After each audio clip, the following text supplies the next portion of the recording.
When we talk about Jesus and his story, there is a very ugly cross in the middle of that story. And we see that story and we go, why did he have to die? What was God's method or motive behind that? But when we see the cross, we also see the exposure of the depth of the human heart. We see, in a sense, what our sin actually deserves. And so forgiveness, in a sense, is saying, you don't owe that debt to me anymore. If I hurt you, I'm supposed to pay you back somehow. Whether I pay you back by hurting you back, or I pay you back by saying, you know what, don't worry about it, I'm going to pay the cost of the hurt you afforded me.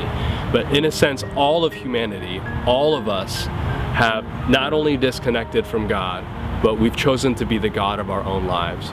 So when God came down in the form of a man, when God sent his son Jesus Christ, he is dying on the cross not only to show what our sin deserves, but also to take on the penalty, to pay that cost. God, in a sense, is saying, I'm too holy to let sin go unpaid, but I love you too much to let you pay for it. So Jesus not only had to die for that in order for us to be okay with God again, but Jesus was glad to die for that sin. He was glad to die for us. And the amazing thing is, Jesus didn't just die for our sins. He didn't just go to a cross. I know that most Christian circles, most churches, they focus so much on the death, on the crucifixion. But what we also have is a resurrection.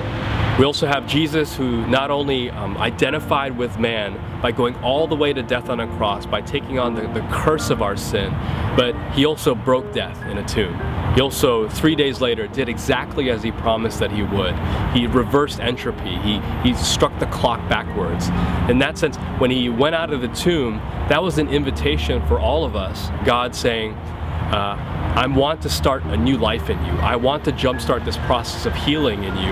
And it starts in this tomb where I had to break sin, where I had to break death. And so in breaking death, which is the ultimate consequence of sin, God was working sin backwards, starting in the tomb and opening that invitation for us in the heart. And so the resurrection is, in a sense, saying this is how things are meant to be. This is the perfection that we were all clawing for back at that garden.